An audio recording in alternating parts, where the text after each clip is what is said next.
Путин менен Трамптын ортосунда бул маселе Кыргызстанга менимче эң соңку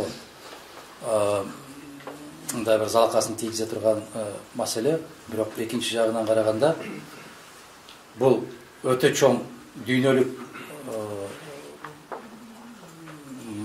маанидеги чоң маселе болуп аткандан кийин бизге сөзсүз түрдө кандайдыр залакасы тиет.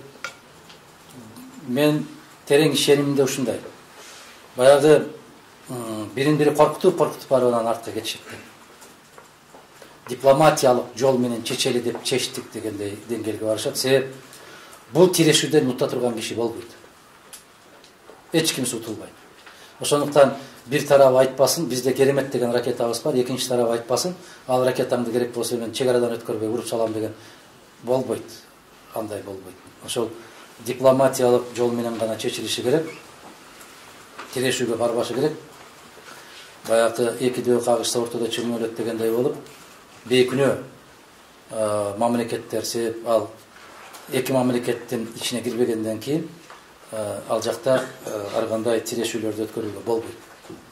Менин пикирим ушундай. Алардын кандай кадамга барышын айтуу бизге жеңил. Биздин президент менен жогорку кеңештин кандай кадамга барышын айтуу өтө кыйын.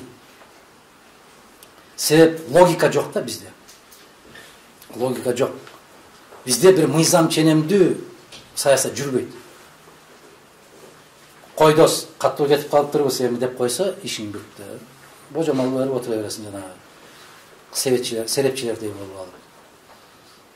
Экөө аябай каттуу кагылышат деп айтылат дагы достош.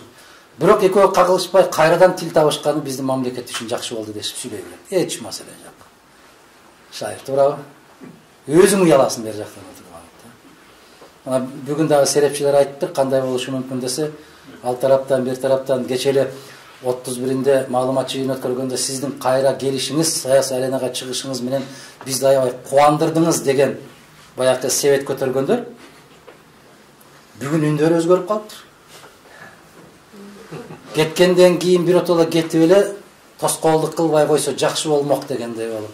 Айлан айына 2 күндүн ичинде эмне болуп кетти.